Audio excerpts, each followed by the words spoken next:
Good morning students. बच्चों, आज हम पढ़ेंगे पाठ 4 शब्द विचार। बच्चों, शब्द विचार किसे कहते हैं, आइए इसके बारे में जानते हैं। हिंदी व्याकरण के 3 खंड होते हैं, वर्ण विचार, शब्द विचार एवं वाक्य विचार।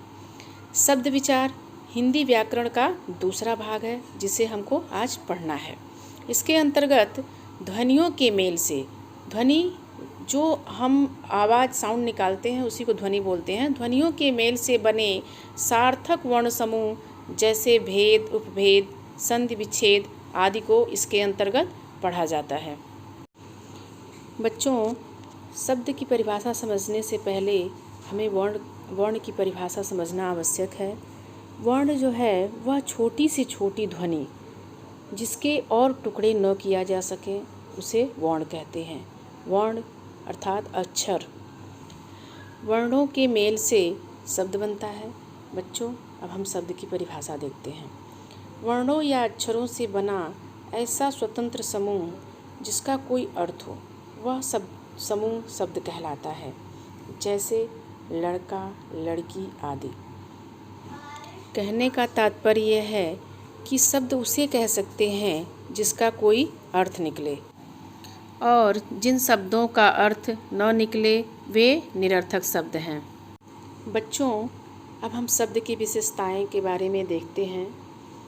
पहली विशेषता है शब्द की, शब्द से किसी अर्थ की अभिव्यक्ति होती है।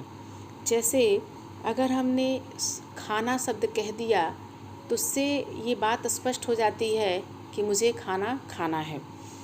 दूसरा है शब्द भाषा की स्वतंत्र इकाई है। तीसरा है शब्द वाक्य में प्रयुक्त होकर हमारे विचारों को प्रकट करते हैं। किसी भी वाक्य में एक शब्द ही हमारी बात को स्पष्ट कर सकता है। बच्चों, अब हम शब्द और पद में अंतर के विषय में पढ़ेंगे। शब्द एक या अनेक वर्णों से बने अर्थपूर्ण समूह को शब्द कहते हैं। पद जब इन सार्थक मतलब अर्थपूर्ण शब्द का प्रयोग वाक्य में किया जाता है तो उस शब्द को पद कहते हैं। जैसे कीचड़ में कमल खिला है। अब जब तक कमल शब्द सिंगल है, स्वतंत्र है, तब तक वह शब्द है। जब वह कमल शब्द उस वाक्य में प्रयुक्त हो गया, अर्थात कीचड़ में कमल खिला है, तब जब वाक्य में प्रयुक्त हो गया तब वह शब्द क्या बन गया? पद बन गया। बच्चों, इस बात का ध्यान रखिएगा कि शब्दकोश में सिर्फ शब्द होते हैं, पद नहीं होते हैं। पद सिर्फ वाक्य में प्रयुक्त होते हैं। बच्चों, अगला टॉपिक है शब्दों का वर्गीकरण। अब हम शब्दों के वर्गीकरण के विषय में पढ़ेंगे। शब्दों का वर्गीकरण निम्नलिखित 5 प्रकार से किया गया है। पहला है रचना या बनावट के आधार पर। रचना या बनावट के आधार पर इसके 3 भेद किए गए हैं। पहला है ऋण शब्द, दूसरा है यौगिक शब्द और तीसरा है योग ऋण शब्द। पहला है ऋण शब्द, ऐसे शब्द जो किसी विशेष अर्थ को प्रकट करते हैं लेकिन अगर उनके टुकड़े कर दिए जाएं तो निरर्थक हो जाते हैं। ऐसे शब्दों को ऋण शब्द कहते हैं, जैसे जल, कल, जप आदि।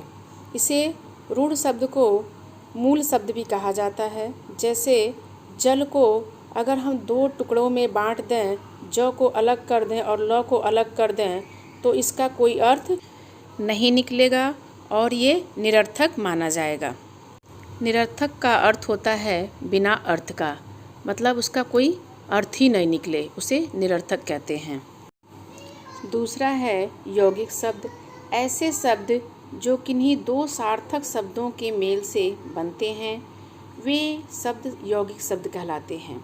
इन शब्दों के खंड भी सार्थक होते हैं, जैसे स्वदेश, स्व जमा देश। स्व मतलब होता है अपना और देश मतलब देश, इसका अर्थ है अपना देश। इसी प्रकार दूसरा उदाहरण है देवालय, देव जमा आलय। देव मतलब देवता, आलय मतलब घर, अर्थात देवता का घर। कुपुत्र, कु जमा पुत्र, कुपुत्र। तो कु मतलब बुरा और पुत्र मतलब बेटा, यानी कि बुरा बेटा आदि।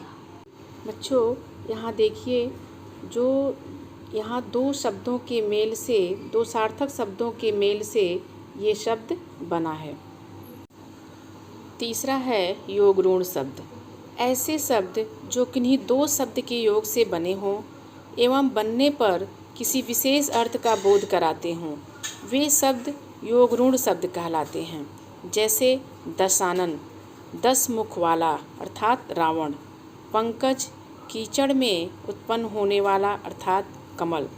यहाँ पर दशानन दिया है। दशानन का अगर सामान्य अर्थ देखा जाए तो सिर्फ यही होगा कि 10 मुख वाला, लेकिन यहाँ पर यह किसी दूसरे अर्थ यानी किसी विशेष अर्थ का बोध करा रहा है। रावण के लिए दशानन शब्द का प्रयोग किया गया है, इसलिए यह योग ऋण शब्द है। शब्द का दूसरा भेद है उत्पत्ति या स्रोत के आधार पर। उत्पत्ति या स्रोत के आधार पर शब्द के निम्नलिखित 5 भेद किए गए हैं। पहला है तत्सम शब्द, दूसरा तद्भव शब्द, तीसरा देशज शब्द, चौथा विदेशी शब्द और पांचवा संकर शब्द। पहला है तत्सम शब्द। तत् मतलब होता है उसके, सम मतलब होता है समान, यानी ऐसे शब्द जिसकी उत्पत्ति संस्कृत भाषा में हुई और वे हिंदी भाषा में बिना किसी परिवर्तन के प्रयोग में आने लगे, ऐसे शब्द तत्सम शब्द कहलाते हैं। जैसे पुष्प, पुस्तक, पृथ्वी, क्षेत्र, कार्य, मृत्यु, कवि, माता, विद्या, नदी, फल, अग्नि, पुस्तक आदि। ये सभी संस्कृत के शब्द हैं और आज भी हिंदी में इसी प्रकार प्रयोग होते हैं। दूसरा है तद्भव शब्द।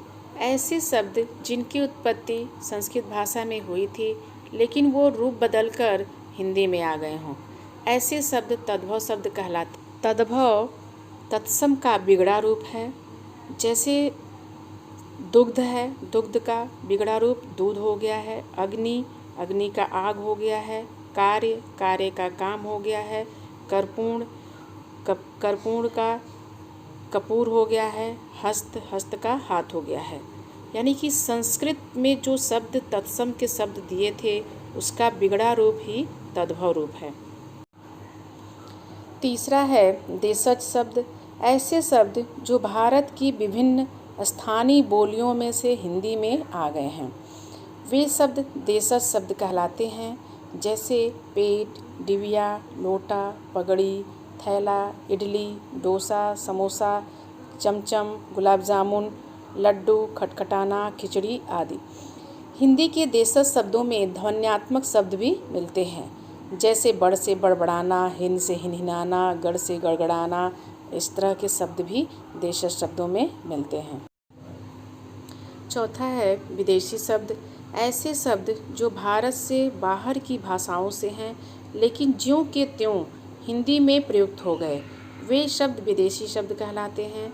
मुख्यतः यह विदेशी जातियों से हमारे बढ़ते मिलन से ऐसा हुआ है। ये विदेशी शब्द उर्दू, अरबी, फारसी, अंग्रेजी, पुर्तगाली, तुर्की, फ्रांसीसी, ग्रीक आदि भाषाओं से आए हैं। भारत में समय समय पर अनेक जातियां आई जो अपने साथ अपनी अपनी भाषाएं लाईं और आज भी बेरोक टोक उनका प्रयोग किया जाता है।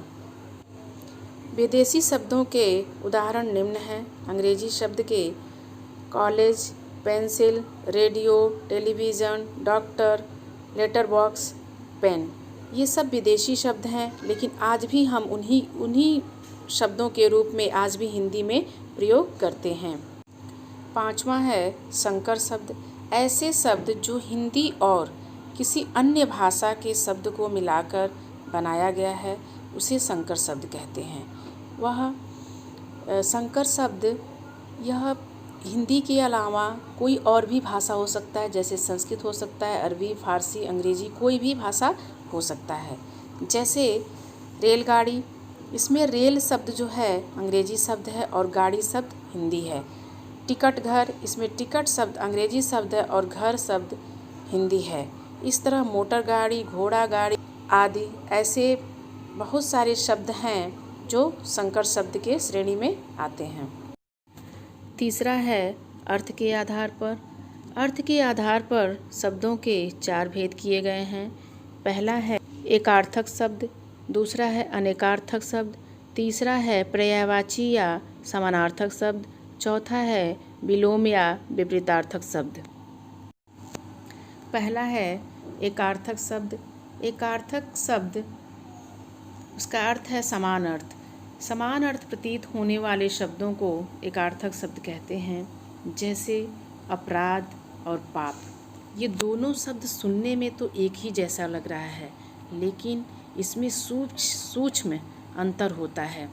जैसे अपराध सामाजिक एवं सरकारी कानून का उल्लंघन करना अपराध होता है, और पाप जो होता है नैतिक एवं धार्मिक नियमों को तोड़ना, उसे हम समाज में पाप के रूप में जानते हैं। तो ये बहुत सूक्ष्म अंतर होता है, इसलिए इसे एकार्थक शब्द कहा गया है। दूसरा है अनेकार्थक शब्द। जिन शब्दों के एक से अधिक अर्थ होते हैं उन्हें अनेकार्थक शब्द कहते हैं, जैसे अंक। अंक मतलब चिन्ह भी होता है, हिंदसा होता है, भाग्य होता है, गोद, नाटक या पत्रिका का अंक भी होता है। जब एक ही शब्द के कई अर्थ होते हैं तो उसे अनेकार्थक शब्द कहते हैं। तीसरा है समानार्थक शब्द या पर्यायवाची शब्द। जिन शब्दों का अर्थ समान हो उसे समानार्थक या पर्यायवाची शब्द कहते हैं, जैसे संसार। संसार का अन्य पर्यायवाची शब्द है दुनिया, जग, जगत, विश्व। यहाँ यह ध्यान रखना आवश्यक है, पर्यायवाची शब्दों में यह ध्यान रखना आवश्यक है कि अर्थ में समानता होते हुए भी पर्यायवाची शब्द प्रयोग में सर्वथा एक दूसरे का स्थान नहीं ले सकते हैं। कहने का भाव यह है कि शब्द कहीं पूर्ण पर्यायवाची होते हैं तो कहीं आंशिक। जैसे एक उदाहरण के द्वारा इसे समझते हैं। घर के पर्यायवाची शब्द हैं आलय, धाम तथा निवास। परंतु अगर हम इसका एक मैं वाक्य में बताती हूँ कि मैं घर जा रही हूँ, इस वाक्य में घर के स्थान पर धाम तथा आलय शब्द का प्रयोग नहीं किया जा सकता है, यह गलत माना जाएगा। चौथा है विपरीतार्थक या विलोम शब्द। ऐसे शब्द जो एक दूसरे के विपरीत अर्थ को प्रकट करते हैं, यानी कि उल्टा अर्थ को प्रकट करते हैं, उन्हें विपरीतार्थक या विलोम शब्द भी कहते हैं। विपरीत अर्थ वाले शब्दों को प्रतिविलोम या विलोम शब्द भी कहा जाता है, जैसे अल्पसंख्यक, बहुसंख्यक, सुख का दुख, ऊंच का नीच, जीवन का मरण। ऐसे बहुत सारे विलोम शब्द हैं जिसका प्रयोग हिंदी में होता है। चौथा है प्रयोग के आधार पर। भाषा में प्रयोग के आधार पर शब्दों के 2 भेद होते हैं। पहला है सामान्य शब्द, दूसरा है तकनीकी शब्द। पहला है सामान्य शब्द। सामान्य शब्द वे शब्द कहलाते हैं जिन शब्दों का सामान्य अर्थ होता है, जैसे अहंकार का अर्थ घमंड, अंबर का आकाश, सूर्य का सूरज, चांद का चंद्रमा। कहने का तात्पर्य यह है कि वे शब्द जिनको हम सभी दैनिक जीवन में आम बोलचाल के लिए प्रयोग करते हैं उन्हें सामान्य शब्द कह सकते हैं, जिसका अर्थ कोई आसानी से समझ लेता है। और जैसे घर है, कपड़ा, रोटी, किताब, खाना, पानी, कमरा आदि, ये ऐसे सामान्य शब्द हैं जिनको आसानी से समझा जा सकता है। दूसरा है तकनीकी शब्द। तकनीकी शब्द हिंदी के वे शब्द हैं जिन्हें हम भिन्न भिन्न विषयों में प्रयोग करते हैं। जैसे अर्थशास्त्र के शब्द हैं तो वहाँ पर मूल्य, लागत, बजट ऐसे शब्द प्रयोग होंगे। अगर हम विज्ञान शब्द को लें तो रसायन, कोशिका, जीवाश्म, जीव विज्ञान, संश्लेषण आदि ऐसे शब्दों का प्रयोग होगा। अगर हम हिंदी सब्जेक्ट को लें, हिंदी विषय को लें तो वहाँ पर संज्ञा, सर्वनाम, विशेषण, क्रिया, लिंग, वचन, विराम चिन्ह, समुच्चय बोधक आदि ऐसे शब्दों का प्रयोग होगा। कहने का तात्पर्य है कि तकनीकी शब्द हर क्षेत्र, हर विषय से चाहे वो विज्ञान का विषय हो या व्यवसाय का विषय हो, जैसा विषय रहेगा वैसे शब्दों का हम प्रयोग करते हैं। पांचवा है व्याकरणिक प्रकार के आधार पर शब्द के दो भागों में बांटा गया है। पहला विकारी शब्द, दूसरा अविकारी शब्द। पहला है विकारी शब्द। ऐसे शब्द जिनके रूप में लिंग, वचन, कारक के अनुसार परिवर्तन होते हैं वे शब्द विकारी शब्द कहलाते हैं। जैसे यहाँ लिंग के हिसाब से देखिए, बच्चा पढ़ता है, ये पुल्लिंग शब्द है। अब जब वो परिवर्तन होगा तो बच्ची पढ़ती है, स्त्रीलिंग में बदल हो जाएगा। दूसरा है वचन, बच्चा सोता है। अब ये एक वचन की बात हो रही है, अब बहुवचन में जब बात होगी तो बच्चे सोते हैं। तीसरा है कारक, बच्चा सोता है और बच्चे को सोने दो। यहाँ पर को जो है, यहाँ पे कर्म कारक लगा है, तो ये इसमें विकारी शब्द में लिंग, वचन और कारक के कारण परिवर्तन हो सकता है। और इसके 4 भेद होते हैं: संज्ञा, सर्वनाम, क्रिया, विशेषण। ये विकारी शब्द हैं। दूसरा है अविकारी शब्द।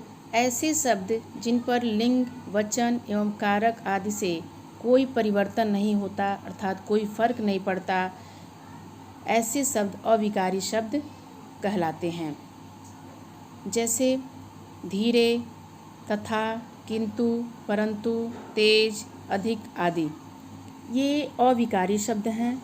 अविकारी के 4 भेद होते हैं, जैसे क्रिया विशेषण, संबंध बोधक, समुच्चय बोधक और विस्मयादि बोधक। ये अविकारी शब्द हैं। अविकारी शब्दों में लिंग, वचन, कारक के कारण कोई परिवर्तन नहीं होता है, ये ज्यों का त्यों बना रहता है। बच्चों, आपका ये पार्ट 4 वर्ण विचार कंप्लीट हो गया है। देखिए, इस वीडियो को बार बार देखिए और समझने का प्रयास करिए। आशा करती हूँ कि आपको समझ में आ गया होगा। धन्यवाद।